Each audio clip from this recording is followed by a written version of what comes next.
आज की इस वीडियो में मैं आपको एक ऐसी गलती के बारे में बताना चाहता हूँ जिसको जानना हर एक मसीह के लिए बहुत ज़्यादा ज़रूरी है। इस वीडियो में मैं बताने वाला हूँ कि बहुत से विश्वासी नबी, प्रॉफट, पास्टर नरक में जाएंगे अगर उन्होंने इस गलती को नहीं छोड़ा।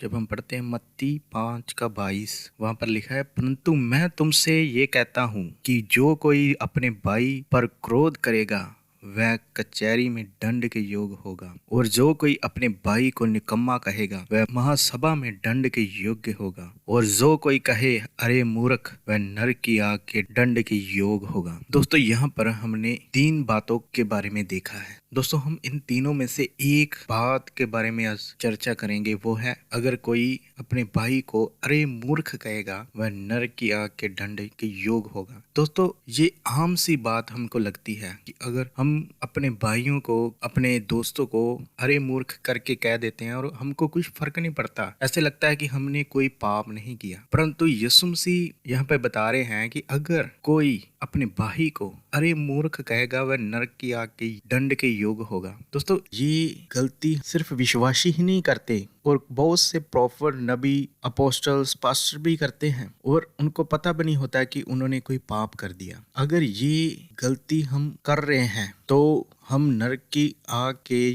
दंड के योग्य होंगे। अगर आपने ये गलती किया है, अपने भाई को अरे मूर्ख कहा है, तो हमें क्या करना चाहिए? तो आगे हम जब पढ़ते हैं वहां पर लिखा है मत्ती 5:23 में, इसलिए यदि तू अपनी बेट वेदी पर लाए और वहां तू स्मरण करे कि मेरे भाई के मन में मेरी ओर से कुछ विरोध है। तो यहाँ पर लिखा है अगर तू अपनी बेट वेदी पर लेकर आए, आप परमेश्वर के पास अगर जाते हैं और अपनी बेट लेकर जाते हैं, तो सबसे पहले ये अपने मन में विचार करना है कि आपके भाई के मन में आपके विरोध में कोई बात तो नहीं है। अगर आपको ये स्मरण आता है कि हाँ, मेरा भाई मेरे कारण दुखी है, तो आपने क्या करना है? सबसे पहले अपनी बेट वहीं पर छोड़ देनी है। तो 24 में लिखा है, तो अपनी बेट वहीं वेदी के सामने छोड़ दे और जाकर पहले अपने भाई से मेल मिलाप कर और तब आकर अपनी बेट चढ़ा। हमें पहले जो हमने अपने मुख से किसी के बारे में कुछ अपशब्द कहे हैं, चाहे मूर्ख हो या किसी से क्रोध किया है, चाहे कोई भी बात अगर हमने किसी के विरोध में कही है, तो सबसे पहले उससे जाकर हमें माफी मांगनी है। तो फिर हम परमेश्वर के पास अपनी बेट लेकर आना है, तो परमेश्वर हमें क्षमा करेगा। दोस्तों, ये पाप, ये गलती हर एक मसीह के जीवन में होती है।